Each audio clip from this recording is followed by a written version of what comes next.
Bonjour, bienvenue à cette toute nouvelle capsule du chapitre 5. Donc, ce qu'on va faire dans les prochaines capsules, c'est apprendre à calculer le pH dans différentes situations.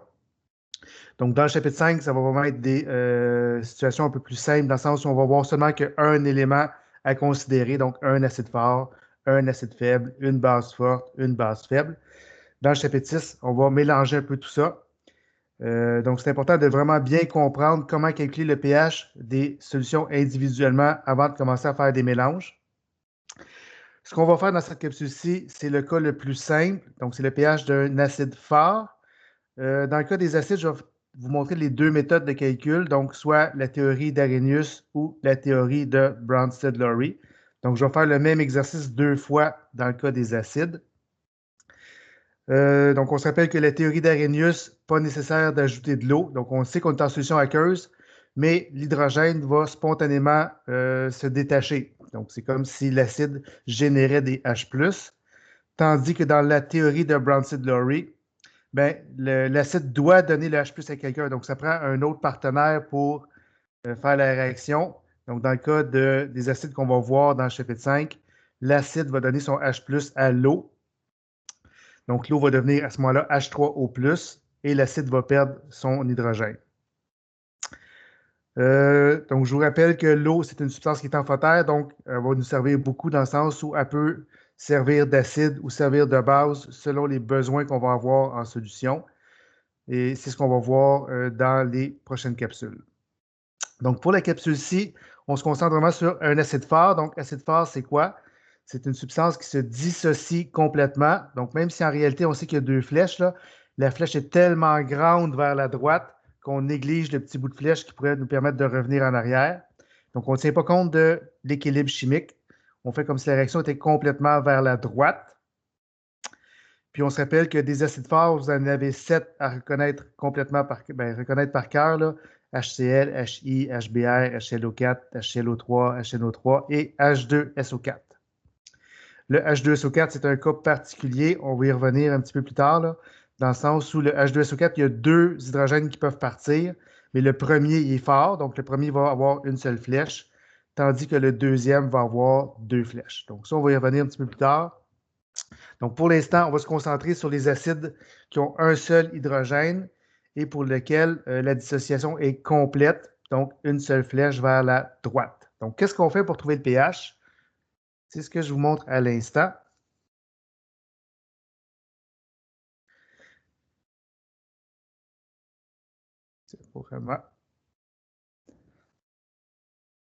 Donc, on est toujours dans le chapitre 5 concernant les acides et les bases. On a vu un paquet de formules depuis le début du chapitre 5. Donc, ces formules-là vont vous être données à l'examen, donc pas besoin de les retenir par cœur.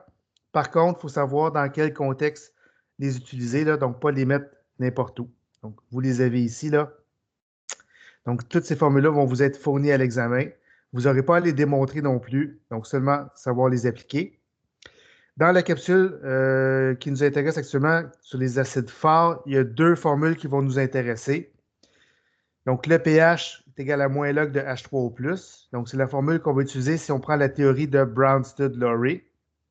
Et l'autre formule, c'est pH est égal à moins log de H+, qui est la formule si on utilise la théorie d'Arrhenius. Donc, c'est les deux formules qui vont nous intéresser pour cette capsule-ci. Comme ce sont des acides forts, on ne travaille pas avec des constantes d'équilibre. Donc, tout ce qui est Ka, Kb, pKa, pKb, là, pour l'instant, on n'en a pas besoin. On va y revenir un petit peu plus tard. Donc, gardez en mémoire là, ces deux formules-là, là, pH moins log de H3O+ pour Bronsted-Lowry et pH est égal à moins log de H+ pour Arrhenius. Donc, l'objectif dans les prochaines semaines, ça va toujours être de trouver le pH. Donc, pour trouver le pH, vous devez trouver la concentration molaire volumique des H3O+ en solution ou la concentration molaire volumique des H+ en solution. Donc, une fois que vous avez cette information-là, vous avez simplement à plugger votre concentration dans la formule pour trouver le pH. Donc, on est dans la section 5.4 qui concerne le pH d'un acide fort. Donc, lorsqu'on a des acides, les deux théories qu'on a vues concernant les acides et les bases vont fonctionner. Donc, soit la théorie d'Arrhenius, pour laquelle l'acide libère spontanément un H+, ou la théorie de Bronsted-Lowry pour laquelle vous avez besoin de l'eau et votre acide va donner un H+ à votre eau. Donc, les deux théories fonctionnent. Je vais faire le même exemple, le même exercice avec les mêmes chiffres là, de deux façons différentes pour vous illustrer un peu c'est quoi la différence. Donc, libre à vous de prendre une théorie ou l'autre. Dans le cas des acides, là, les deux donnent exactement le même résultat. Donc, on va commencer par la théorie de Bronsted-Lowry, qui est celle que moi, personnellement, je préfère. Là. Je trouve qu'elle est plus complète. Donc, vous avez un premier exemple. Donc, vous avez de l'acide perchlorique. Donc, si on revient sur la nomenclature, donc l'acide perchlorique HClO4, on vous donne une molalité, 2,63 mol par kilogramme. On vous donne la masse volumique de la solution. Donc, j'aurais dû spécifier que c'est la solution, qui est 1,2 g par millilitre. Et on cherche le pH. Donc, comme j'ai déjà mentionné, aussitôt qu'on cherche le pH, dans le fond, vous devriez réfléchir à comment je dois faire pour déterminer la concentration d'ion H+ ou H3O+ en solution. Donc, comme pour l'instant, on veut utiliser la théorie de Bronsted-Lowry, ce qu'on doit trouver en solution, c'est des H3O+. Donc, comment on va y arriver? Donc, première question à vous demander, c'est HClO4. C'est quel genre de substance? Est-ce que c'est un acide? Est-ce que c'est une base? Est-ce que c'est un sel? Donc, comme son nom l'indique, acide perchlorique, c'est un acide.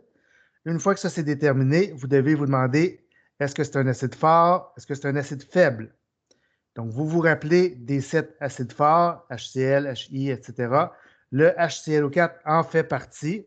Donc, vous devriez, dès que vous voyez cette question-là, réaliser que vous êtes en présence d'un acide qui est fort. On a une molalité. Donc, on se rappelle que molalité, c'est des moles par kilogramme de solvant.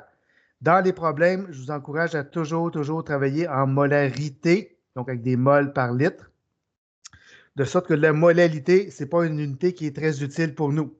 Donc, ce qu'on va faire, on va se servir de la molalité et de sa masse volumique pour trouver notre concentration molaire volumique.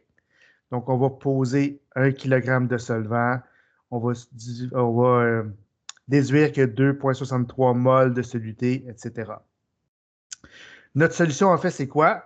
Le HClO4, c'est notre soluté et notre solvant, c'est de l'eau. Donc, comme ce n'est pas spécifié, c'est du HClO4 en milieu aqueux. Mais de toute façon, dans tous les problèmes qui s'en viennent, là, chapitre 5, chapitre 6, ça va être toujours en milieu aqueux. Donc, votre solvant, ça va toujours être de l'eau. Ça élimine un souci de moins. Donc, votre soluté HClO4, votre solvant, c'est de l'eau. On transforme ces unités-là en molarité. Donc, je l'ai fait ici. Vous pouvez faire l'exercice. Ça m'a donné 2,5 mol par litre. On est en présence d'un acide fort. Pourquoi c'est un acide fort? Parce qu'il fait partie des 7 acides que vous devez connaître par cœur. Donc, vous voyez là, le HClO4 est ici.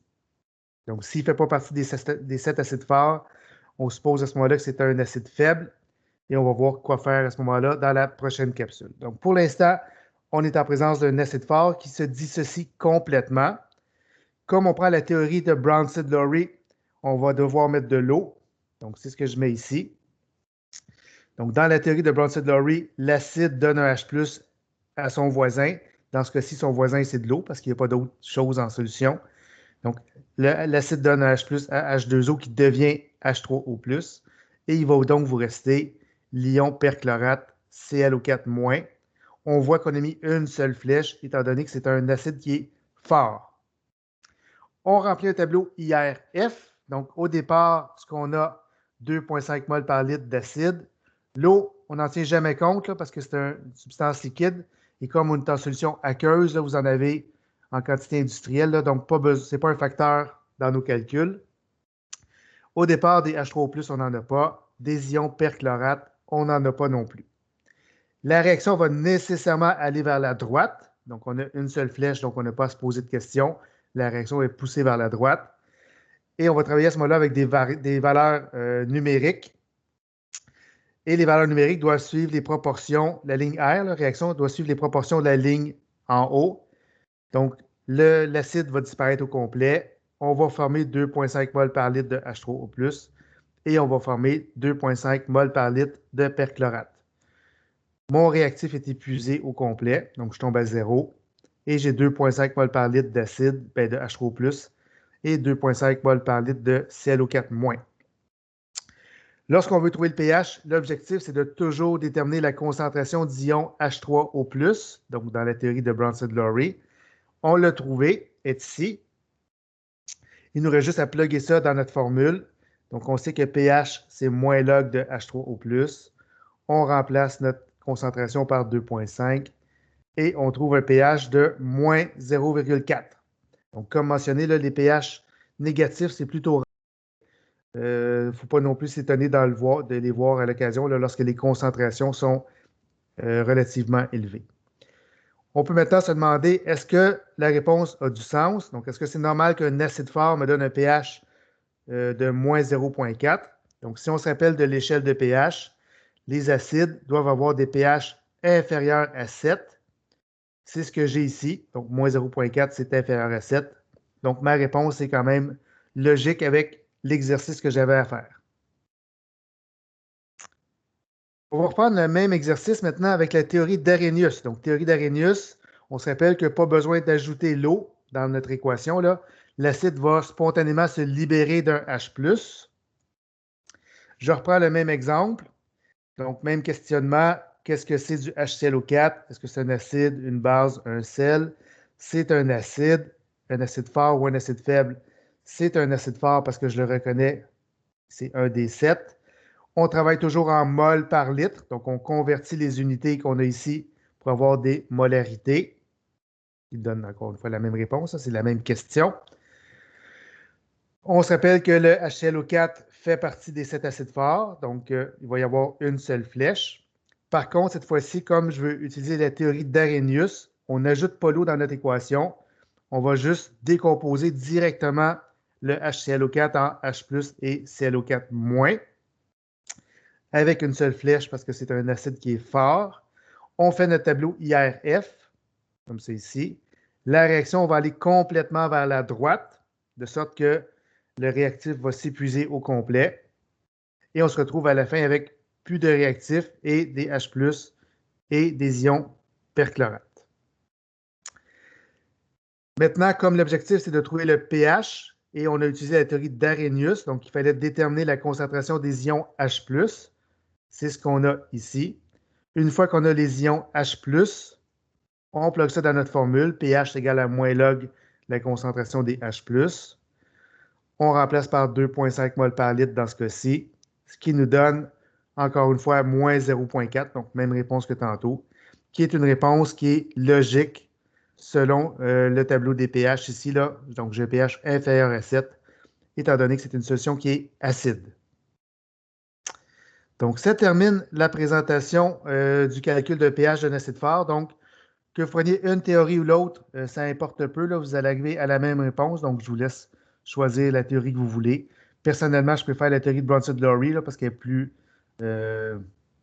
est plus générale, elle permet plus de choses. Mais dans le cas des acides, la théorie d'Arrhenius fonctionne tout aussi bien.